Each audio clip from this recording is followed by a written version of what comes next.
Welcome to the My Tech Toolbelt Podcast. We're your hosts. I'm Shannon. And I'm Brenda. And this is a podcast where we highlight educators who innovate, engage, and inspire through the use of technology.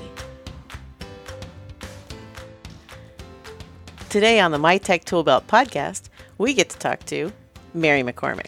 Brenda, Mary McCormick is a teacher that I met in San Jose, California, when I was doing some work with the schools up there. She teaches at a Catholic school that is a blended learning school, and it's a one-to-one iPad school. And Mary was demonstrating for her fellow teachers how her kids, she teaches junior high science, were making movies to demonstrate mastery. And wow. I can't tell you how, I was blown away. The teachers in this professional development was blown away. Like, this was just an amazing, to see how what these kids were doing, number one, and how they were just so engaged in demonstrating the content. Mary's going to share with us in this interview, not only a lesson plan, right, of what she's taught. That's phenomenal. That'll be on our website, but also the strategies that she used when in this app that she found. And where did you find the app? Her students. Her students told her about it. Yeah. So I was just these kids came to her and said, "We don't want to really use the app that you told us to use. We'd rather use this other app," and that'll be the app that Mary highlights today. Right. She does a great job. So looking forward to it. And without further ado, here is Mary. Welcome, Mary McCormick, to the My Tech Toolbelt Podcast. Today, we wanted to talk to you about an app that you're using in your classroom, TouchCast. But before we get started, will you tell us a little bit about your journey and your passion, why you got into teaching, what led you to be where you are today? Absolutely. Well, thank you, first of all, so much for having me. It's an honor to be able to talk to you all and be here. This is my third year of teaching in the classroom. I teach at a Catholic elementary school, K through 8. I teach 6th, 7th, and 8th grade science. My background is science related. I received my bachelor's degree in biological anthropology and a minor in biology. And directly out of college, I kind of got into the science field. I worked for a nonprofit environmental organization. I've worked at a private zoo. I worked at an animal rehabilitation center. But through all those places and through all that experience, I really realized my true passion was teaching and helping others. So I applied for a master's program through Santa Clara University, and I'm currently also working on that. And that has put me in the classroom where I found my true passion working with middle school students. Awesome. Excellent. Man, you've done a lot of things. That's so neat. What a great journey. It is. It's been a lot of fun. Well, tell us a little bit. You're at a Catholic school, a K through 8. What kind of devices do your students have?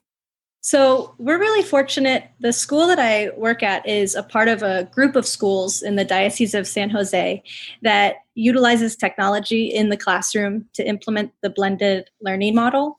So because of that, my middle school students have a 1-to-1 iPad ratio. Excellent. So full disclosure, that's how Mary and I met, was part of that initiative through the Diocese of San Jose. Mary and I have gone back a few years now of working together on some professional learning for teachers. So pretty exciting stuff. So do you teach all 3 grades? That is correct. Okay. So I teach 6th grade, 7th grade, and 8th grade, all 3 different curriculums. What is the demographic of your school site? What kind of students are you serving? So our school's pretty diverse.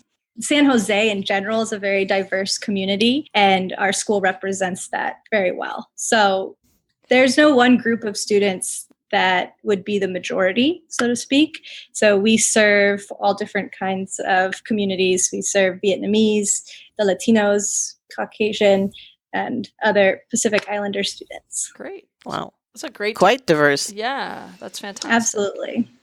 How did you come about learning about this amazing program that you're going to talk to us about today? Because we have 1-to-1 iPad ratio in the classroom, we're very fortunate to have access to many different applications that the students can use. And one of the biggest things that I like to do is use their iPads and those applications for the students to be able to express their knowledge and understanding through assessments. So rather than the student sitting down and taking a test, I'll create a project that requires them to show their content understanding through different applications. And I really enjoy having the students do that through videos.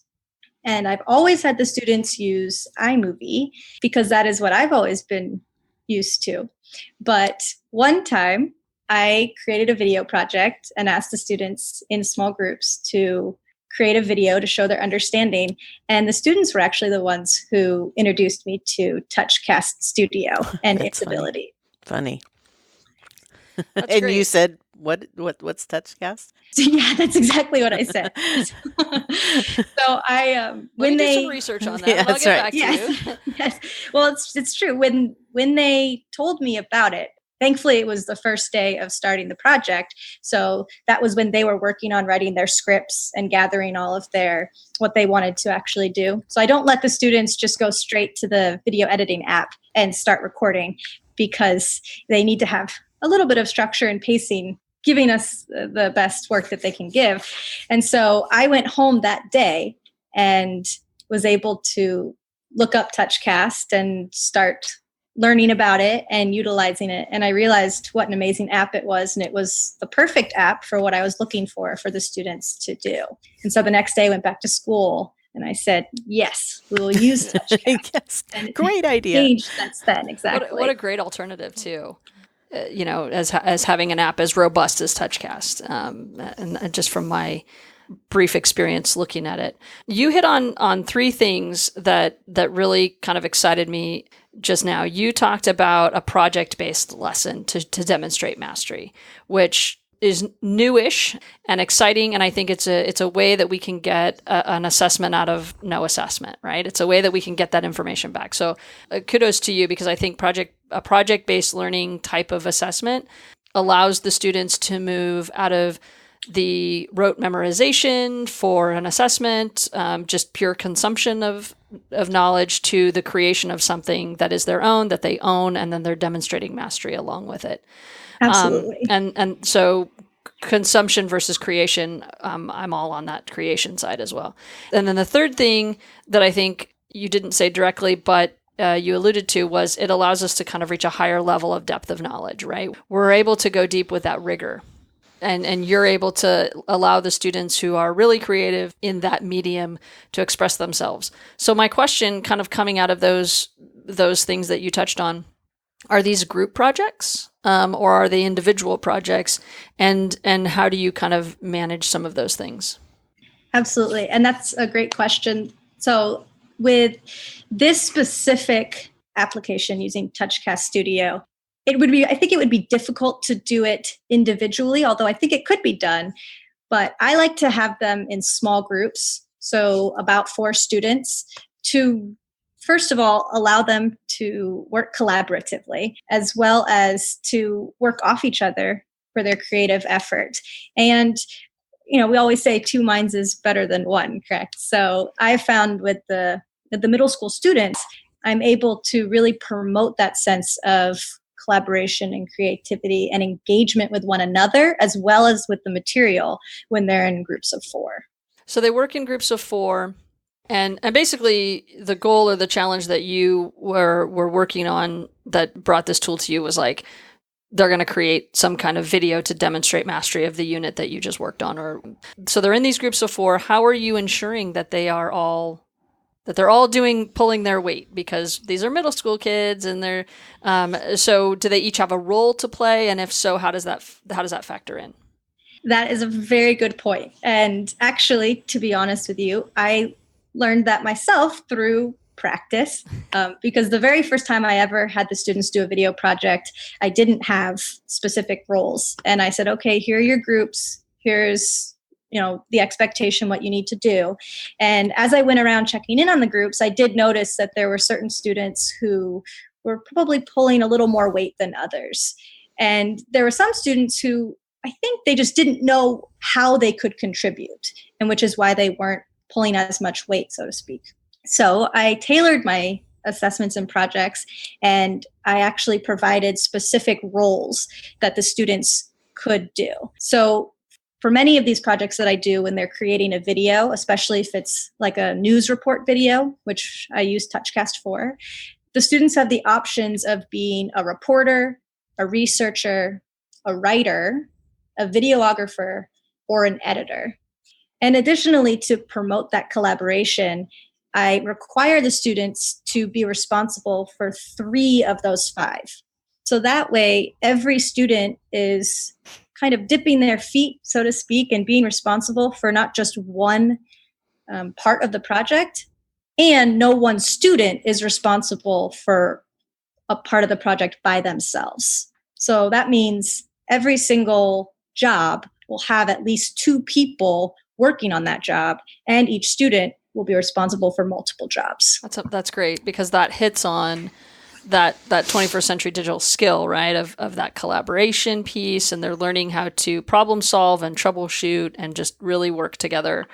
I like it. I do too. I love it. And I love the way that you've split up the jobs, but also have them do multiple jobs at the same time. Yeah. And it's really, it always works out so perfectly. The way I pre-select the groups. The students are not allowed to pick their own groups. So I pre-select the groups using different methodologies, some data-driven, some of my own knowledge, of course, understanding the students.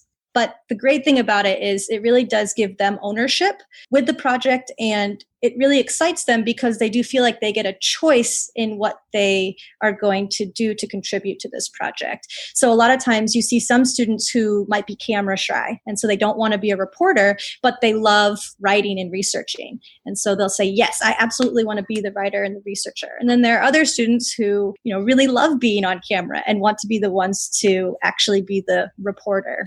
And do you make it so that if a student does not want to be a reporter, do you occasionally make them be a reporter?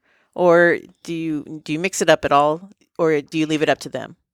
It honestly, a lot of times, because I change the groups for different assessments, it'll work out that the group dynamic ends up causing a slight shift each time for what the student is responsible for.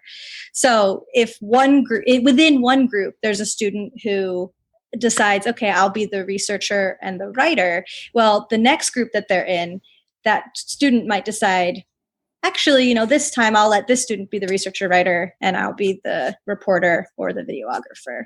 So it does switch. So that way they're all getting, then that's not within one assessment, that's after multiple assessments have occurred different times using this same tool, so to speak. So can you give us an example of one project that you worked on? We're just working on this right now with my 6th grade students. We're studying earthquakes, and a big part of our knowledge and understanding of earthquakes is why earthquakes occur and how they occur. And rather than having the students sit down and take a test to be able to explain that knowledge, I created a video project that they're able to use TouchCast Studios to complete. And the prompt is to create a video news report of an earthquake, so a real earthquake that has occurred at some point in history, and then present their project in the form of a video. And the historical earthquake, I randomly assign it to them. But through creating this project and through creating this TouchCast video, they can use a green screen to make it look like they're in a newsroom.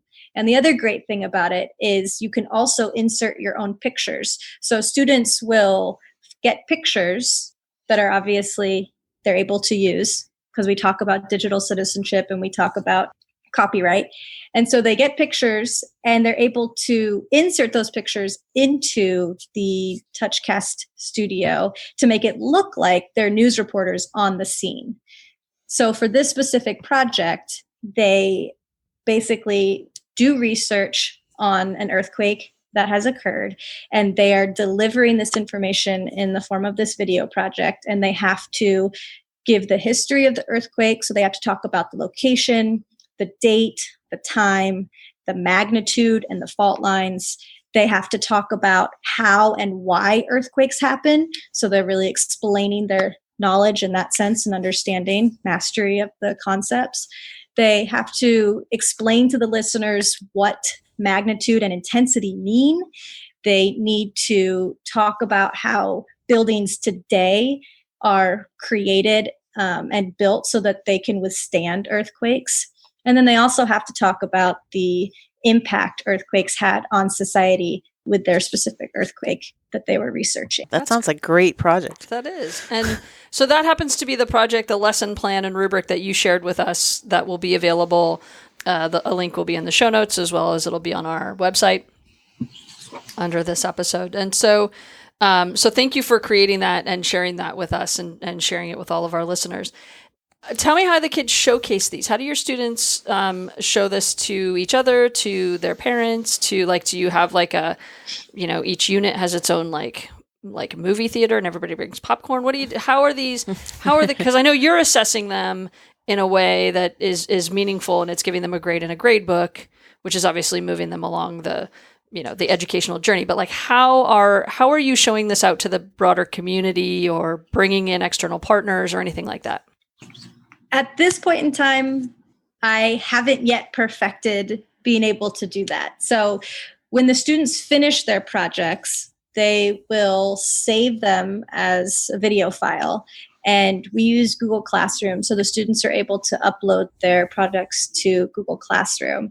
And then there will be a day in class that once all the projects are completed, we will airplay them to the TV. And then all of the sixth graders will be able to watch and observe everyone else's projects. And at the end of each project, we then have a little bit of time where the group that created that specific project will be able to answer questions from myself as well as from other students to kind of explain anything that was unclear. Excellent. Yeah, it would be great though if they could show it to their parents, but I'm sure they could probably already show it to their parents before they upload it to the Google Classroom as well. Oh, absolutely. We have times when the parents will come into the classroom for parent observation day, things like that. And that would be the time and opportunity in which I'd be able to, and the students would be able to show their hard work to their parents as well. It's a great thing to show on open house night too. Yeah, have some of the videos running in a loop. Right. Yeah, absolutely. And so what are the kids' reaction to this project? They love it. The amount of excitement and engagement over the project really, it puts a smile on my face because it's so obvious that they're taking initiative of their learning and they're enjoying it. And of course, as a teacher, that's what I want to promote and that's what I want them to be able to do. And so they really love being able to work together and to use their creative side to express their knowledge. And it makes them proud of their final product because of the time and effort they put into creating it. And how much time do you allow for this project?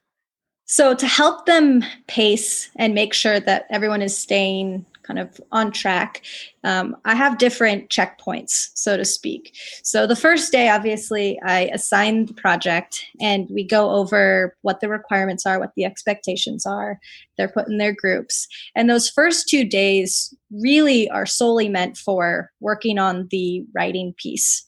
So I tell them the writing piece is probably one of the most important parts because if they don't have the writing piece really well thought out, then when it comes time to actually doing the video recording, they won't know what to do.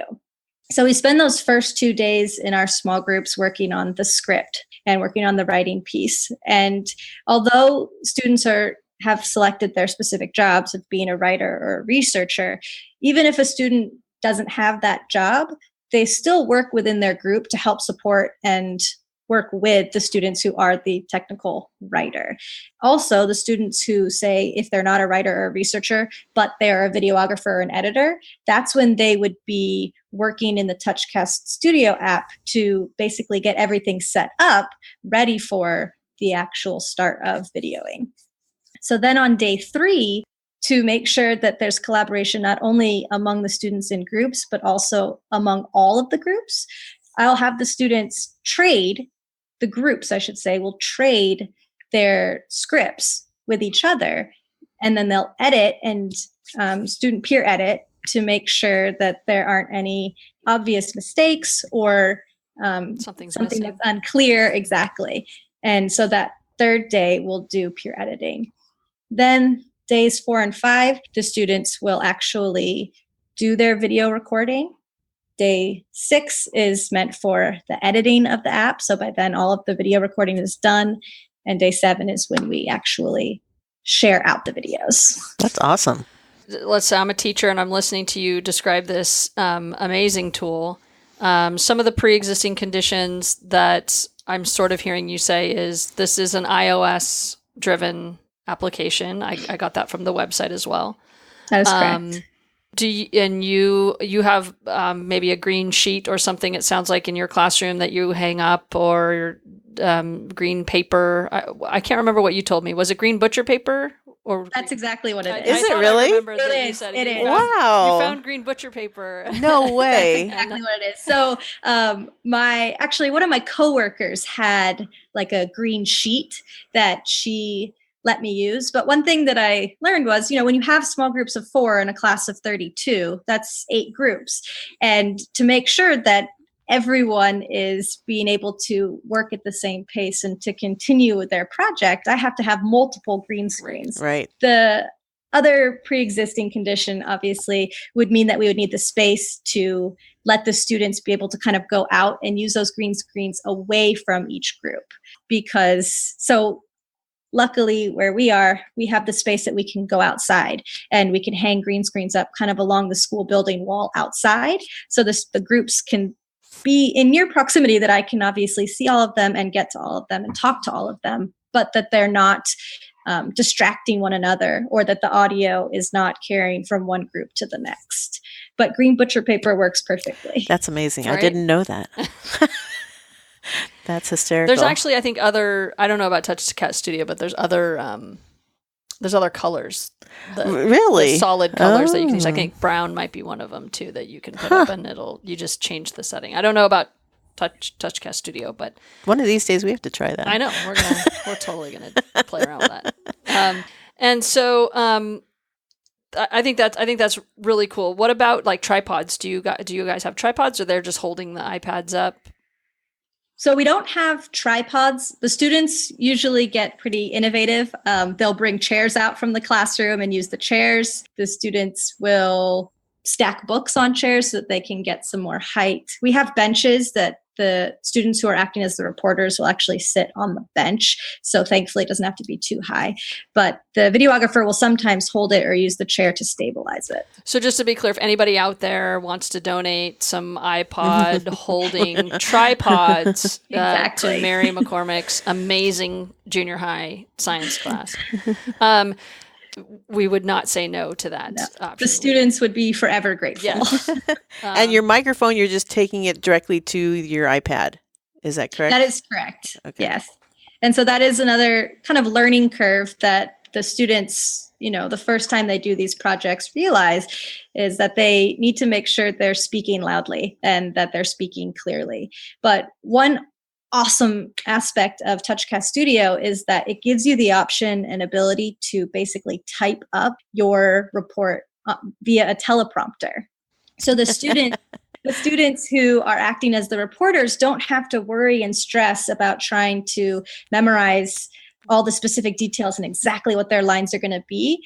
And it's great then because then they can all focus on getting that detail down and then just having it typed into the teleprompter. And so it's actually really creates a very professional sense of awesome. The students reporting on the earthquake that occurred. It looks, just the app itself is so amazing. And the teleprompter is within the app? It's within the app. That is correct. So the only caveat with using the teleprompter is then when they do the recording, the iPad screen has to be facing the students who are acting as the reporter, which is another reason why they like to use the chair to act as a stabilizer for the iPad because they need to be able to see the teleprompter. But the teleprompter is a scrolling teleprompter. So as soon as the videographer starts recording, the reporters can see the teleprompter scrolling down. And that's all the work that they themselves typed in for what they want to report on. And is this all happening on one iPad? So one person's iPad becomes the teleprompter, the video component, or are they connected somehow? So the official recording happens on one iPad, but because we're fortunate enough to have one-to-one iPad, the students obviously will use their personal iPads if they're doing the research or they're gathering data, but the official recording does happen on one iPad. Excellent. So in theory, this could, in a classroom that doesn't have a one-to-one iPad ratio, you could absolutely still use this app and use this product. So just to recap, if anybody wants to donate any kind of tripod and or wireless lavalier microphones that work with iPads, 8 groups is what Mary's typically running. I'm just throwing that out there because, I appreciate it. It's a private Catholic school, so hopefully we can get you some resources. So you could even do this as a one-to-one project, right? Because everyone has their own iPad. So they could do start to finish their own project all by themselves if needed. Absolutely. That is definitely another option that would be available. So if I'm thinking about, our audience is parents, teachers, administrators, just really cool people who like to listen to our podcast. But parents who are homeschooling their kids, this could be an assignment to demonstrate mastery, to make sure that their students, they are going to go visit, let's say, the earthquake fault off there on 395 or up there in field trip, right. Experiential education. They could actually take your lesson plan that you shared, that's on our website, and they could take it, they could tweak it for their own children, and they could absolutely go back and have their students record and use the rubric that you've provided to assess and make sure that mastery is accomplished, right? So this Most really definitely. could be an independent as well as group project. Most definitely, 100%. Using this tool, how has that increased, in your opinion, your students' achievements? I definitely think it's increased the student achievement through their excitement and engagement. So the fact that the students are so engaged and so excited about using this tool and really showing their mastery, it in turn causes them to want to achieve at a higher level because they're enjoying it.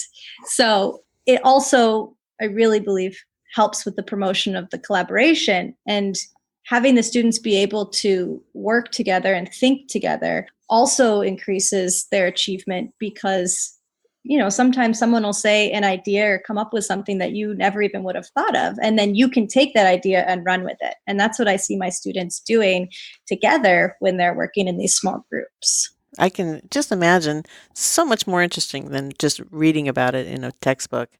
But doing it this way and actually reporting on it and making it visual and auditory, physically actually making the movie or the production, I think that just sort of, it makes the whole thing much more come alive. And you will remember that project forever, I think. I think so too. Absolutely. I mean, the great thing about this, and I'm using this earthquake project as an example because it's one of the ones I use, but you can really use this tool and this product for any content.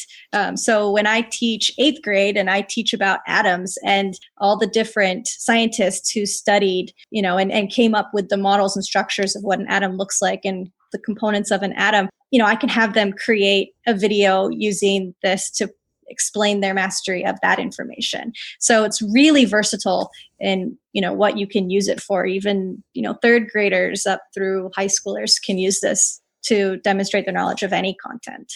And how do you go about grading this project? So I created a rubric, and anytime there's a video project, I use a fairly similar rubric, but the rubric is attached to, I think you all have it, correct? Mm-hmm. Yep. Yes.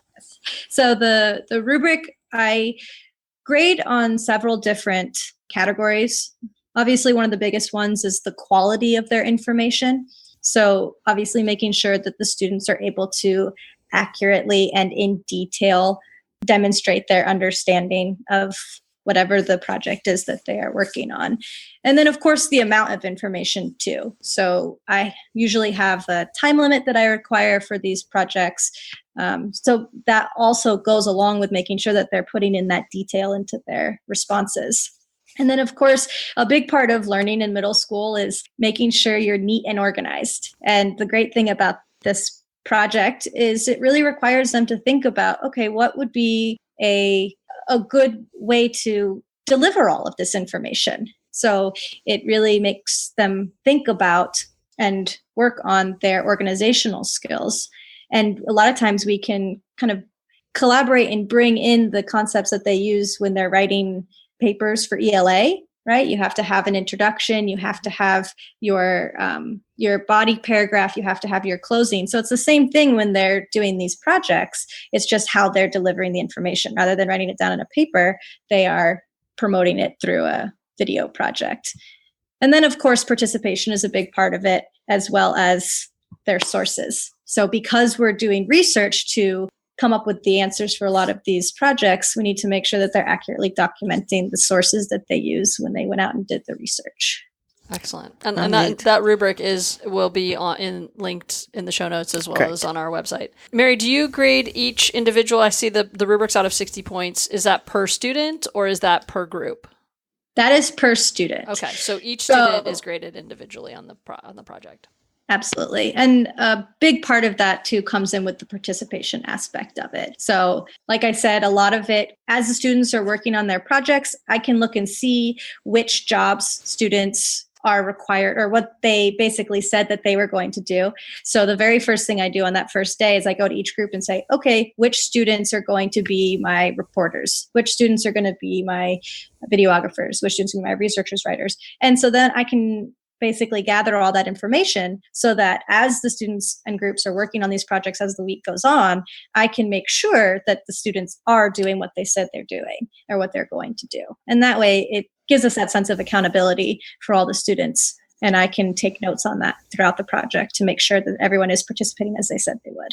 This project, typically a typical video project-based learning kind of after you've taught the unit type of a project takes about 7 days, you said, give or take. I kind of have two questions. One is not every school has science every day. So are you, really briefly, are you an everyday science teacher? Do you get to teach science every day? And if so, what does that look like? Or are you in a block schedule kind of situation?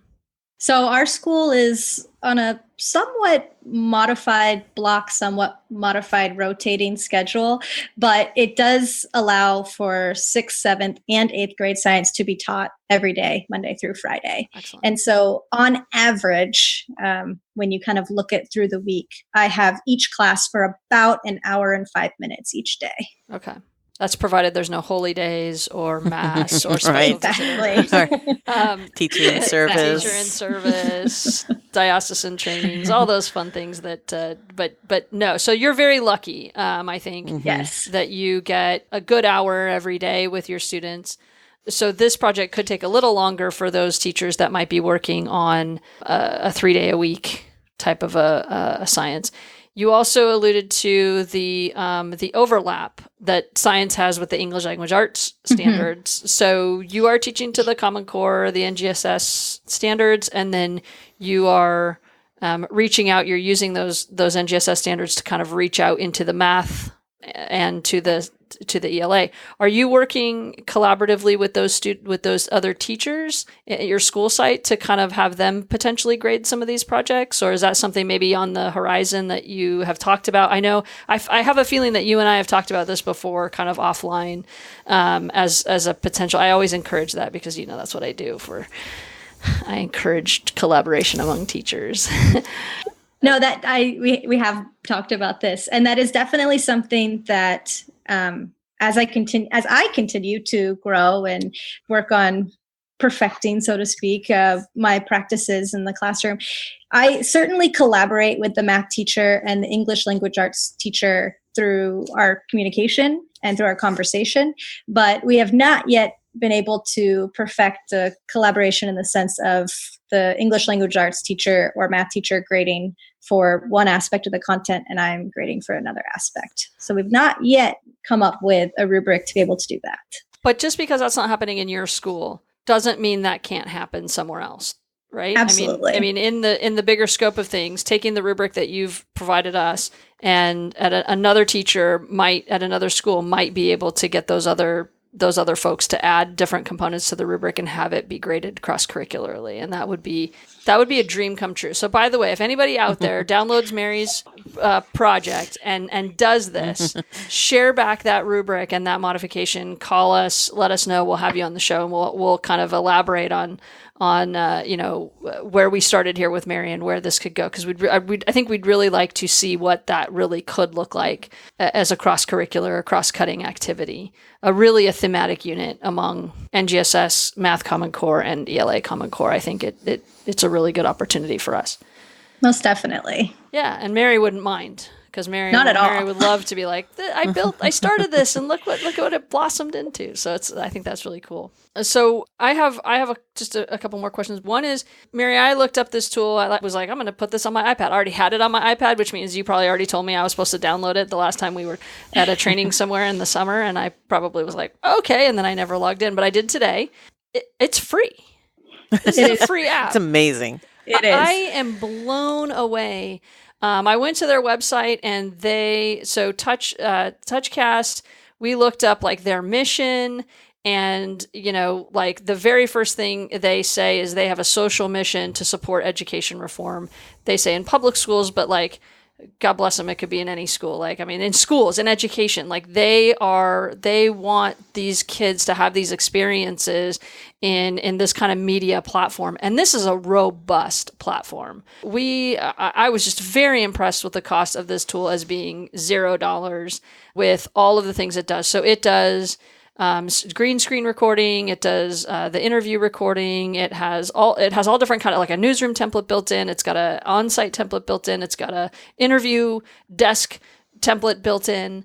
I'm missing so many things that it has available. So when you introduced this, or when your kids came to you and said, Ms. McCormick, can we use this? And you were like, right. Let me do some research. Yes, of course, was the response the next day. What was the learning curve on this? Did you have to take a lot of time? What was your learning curve?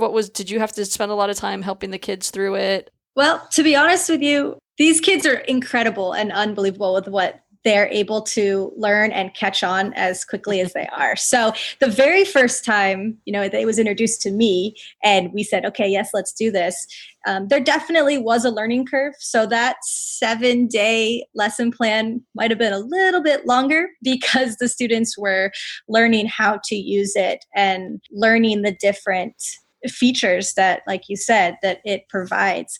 But it's amazing how fast they're able to figure it out and catch on. And the great thing is, too, TouchCast Studio, the app, when you first open it and get into it, they have tutorials that will walk the students through the different features. So if a student wants to know, I want to put myself as if I'm in the ruins of the earthquake that we're talking about, it will tell you, you can go to the tutorial and it will show you that you can, put in a different backdrop. And you can get that backdrop from your iPhoto library and then insert it into the app. Or, I'm not sure how to type everything into the teleprompter so I don't have to memorize my lines. Again, there's a tutorial for that.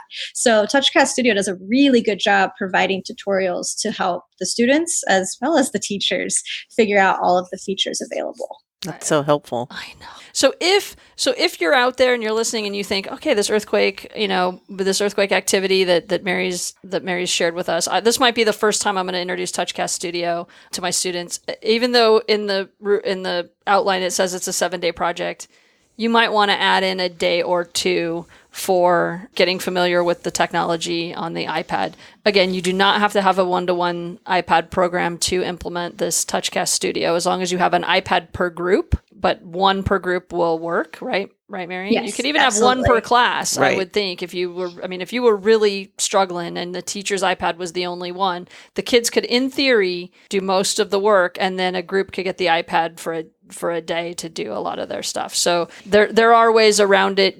I think some people hear, oh my gosh, well, Mary's in a one-to-one school. There's no way I'm going to be able to use TouchCast Studio. That's not a true statement at all, right? You could I completely do this agree. with one iPad, the one iPad classroom, which is something that we've heard about a lot, is that it's all I have is the teacher iPad. And this could absolutely be done. Oh, And most this definitely. will work on phones, right? It'll And work on your phone. Yeah. It will work And on your Apple Watch, and your watch could be the remote we saw. I was like, I need to figure this out. I'm very impressed with this tool. Mary, kind of in closing, if you could just kind of close with just letting us know a little bit about like how this has changed, your teaching practice. How has this helped you grow as an educator? Did you do this before? Like, you've been teaching for 3 years. So in year 1, were you doing video projects? Did you kind of come out of the gate with video projects, or did you kind of discover them recently? And how has it changed your teaching practice, or has it? And it's a great question. I think I always say as a teacher, we're lifelong learners. So I'm always trying to find ways to make it more exciting and more engaging and honestly more fun for the students. And if they're having fun and they're being engaged, then I'm obviously enjoying myself more as well.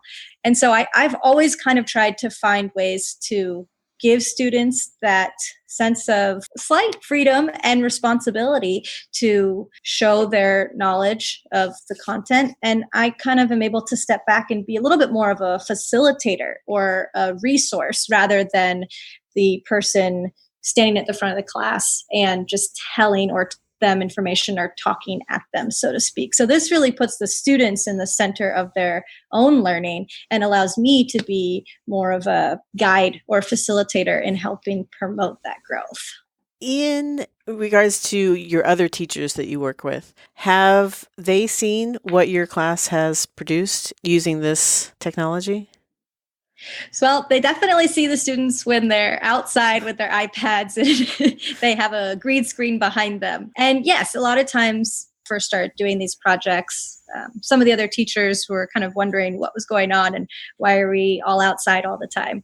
And so now, of course, they're really equally as excited. And other teachers have also been using other tools and other products to do similar things. But it's great that I can collaborate among my other teachers and we can all kind of share these practices together to be able to promote the student growth, because in the end, we all have the same mission. We all have the same goal to help these students grow and to learn and to enjoy doing it.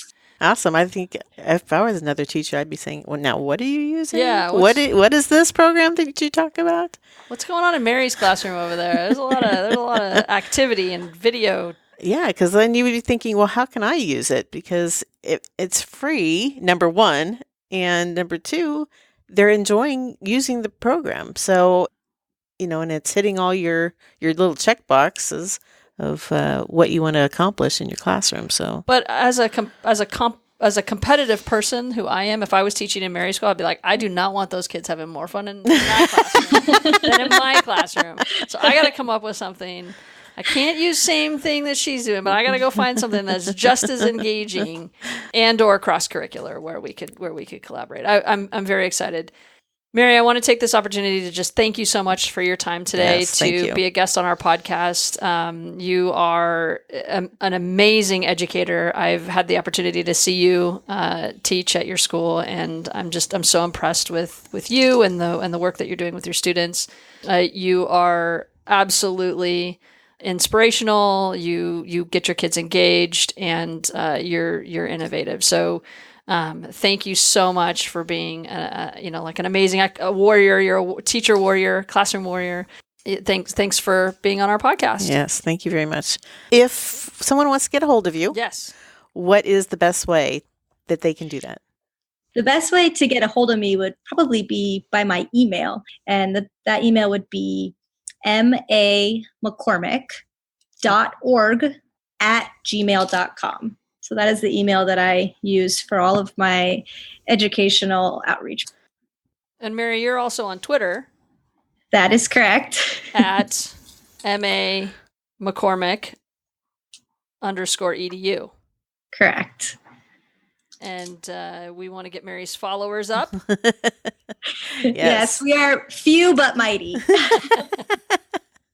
Well, thank you. Thank you so much. It really, truly has been an honor, and I'm very flattered at with all that you say. Everything I do is truly for the benefit of the students. I just want them to have memorable experiences and to enjoy learning. And so I try and do everything I can to do that for them. Well, I know you got us excited enough that we're ready to start a project ourselves. Yeah. I think we were like, we need to try this. When can we go to San Jose and just join Mary's class? I know. We'll come in and we'll be your guest learners for the Well, week. we are going to try to do a YouTube project with you as well, and try to do a little sample project and get that up on our website as well. So that'll be the next wonderful thing. Yeah, stay tuned.